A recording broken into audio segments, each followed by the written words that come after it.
Welcome back to Chitty Chats.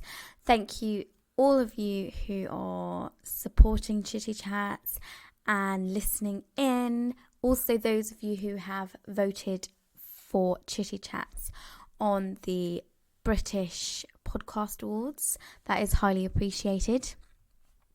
In today's episode, I want to touch on feelings of bitterness, gratitude and anger. I know I speak a lot on being more grateful and being less angry and bitter. However, I want to explore this a little bit further today and on a slightly different angle. Now, I first like to ask you, has there ever been a time in your life when somebody has really gotten under your skin and really hurt you, and that you find it super difficult to overcome this?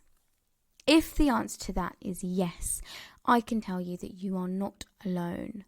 It can be extremely difficult to forgive somebody who's hurt you deeply, and though in theory it is the best course of action, not only for yourself and for you to be able to move on, but also for the greater good in terms of for humanity, for the purpose of keeping the peace amongst individuals. But of course, there are rare occasions when the pain that they've caused you just really cuts too deep to allow you to move on. So this brings me to my most recent Instagram post where I highlighted a quote of mine. I usually post and discuss quotes from a variety of authors and writers, and today I want to highlight my own quote because I feel that it truly reflects what this episode is about. My quote goes like this: harness your pain and you can conquer great things. The term harness means to control something, and to conquer means to, metaphorically speaking, be the king or the master of the something which is being described. In this instance, if you take control of your pain, you can be the master or the king of many great things. In other words, it is important that you use your pain not for vengeance or payback. That makes you weak. Instead, you use your pain to achieve your desired successes. You harness your pain and convert that energy into something positive by directing it toward your goals. Any type of strong emotion, especially negative emotions, have a high energetic charge, and if you lead it not astray, you can use it for your benefit rather than this being your downfall. Okay, so let's assume that we have used our pain towards something positive. That doesn't take away the individual who is still hurting us. It might be that our success only brings them more envy, and so in turn they cause us more pain. This is the part I tell you that we can't control everything in our life. There are two main variables which circulate in our worlds: those which we can control and those which we can't. We can control where we direct our energies. We cannot control how somebody treats us. We can control how much time we dedicate to that individual or those individuals. We can control how much of ourselves we sacrifice for them. We can control how much we confide in them. We can observe how much their words match with their actions.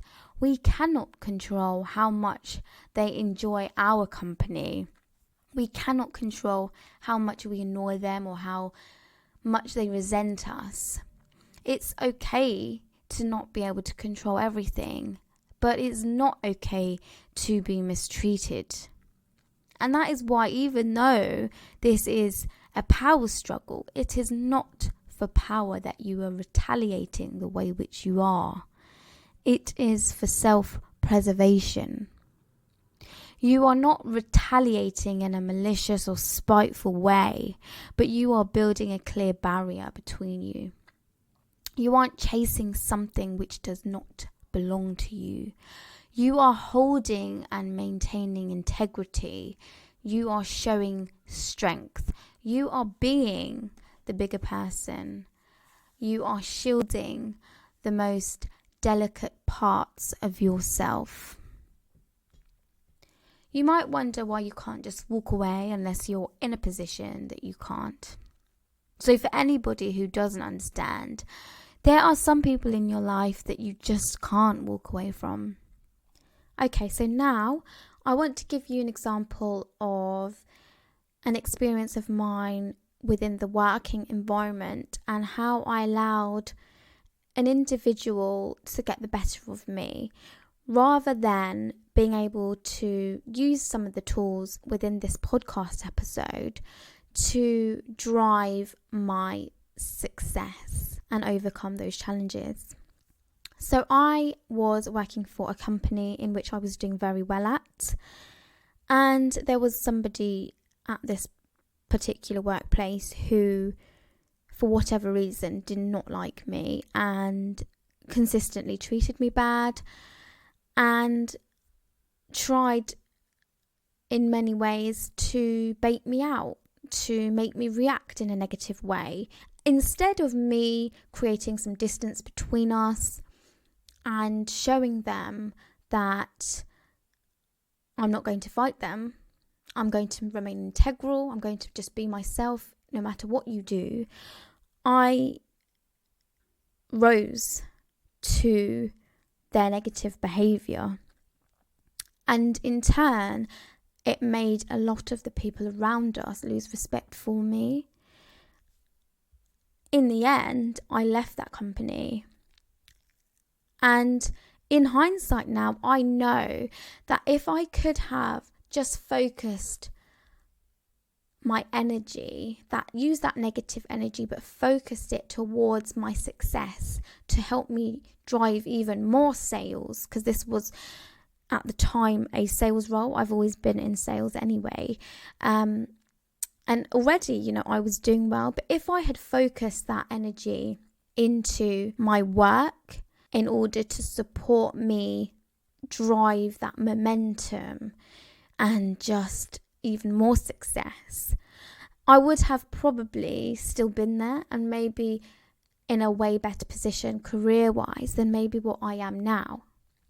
Nonetheless, I stand here as a grateful individual. I stand here knowing that everything happens for a reason, and maybe I wouldn't have understood the true value of behaving indifferently to my normal self or my natural self than how I feel about that today. And so that's why I'm issuing this podcast episode, to show you that these situations that you go through, these difficulties that you go through, this pain that you experience, right, can be used to drive your success. It can be used to heighten your position in the world. And again, just to reiterate the fact that it's not for power that we're striving, it's just to better ourselves. It's to be more aware of our emotions and how we can control those emotions and use them to drive our success as opposed to drive our downfall, because it really is, make or break in some situations like this. As I bring this episode to a close, I hope that you have found some of the things mentioned in this episode useful and, most importantly, transferable into real life settings, whether that be similar to me in the working environment, or it could be in your personal life, it could be in your friendship groups, it could even be in your family life. Just because you're blood does not necessarily mean that you are liked by every member of your family, and does not mean that you like every member of your family. Let's be real, this is part of life. This is just how the world works. It's also important not to be ignorant to reality and the politics of life. But nonetheless, there are always better ways of dealing with situations and staying on top emotionally, staying balanced within. And again, that's very important in maintaining a harmonious stance in all areas of life. that's it from me today. Please do stay tuned for the next one. And if you have any experiences that you'd like to talk about, DM me, email me. The email for Chitty Chats is chittychatspodcast@gmail.com. See you next time. Chitty Chats.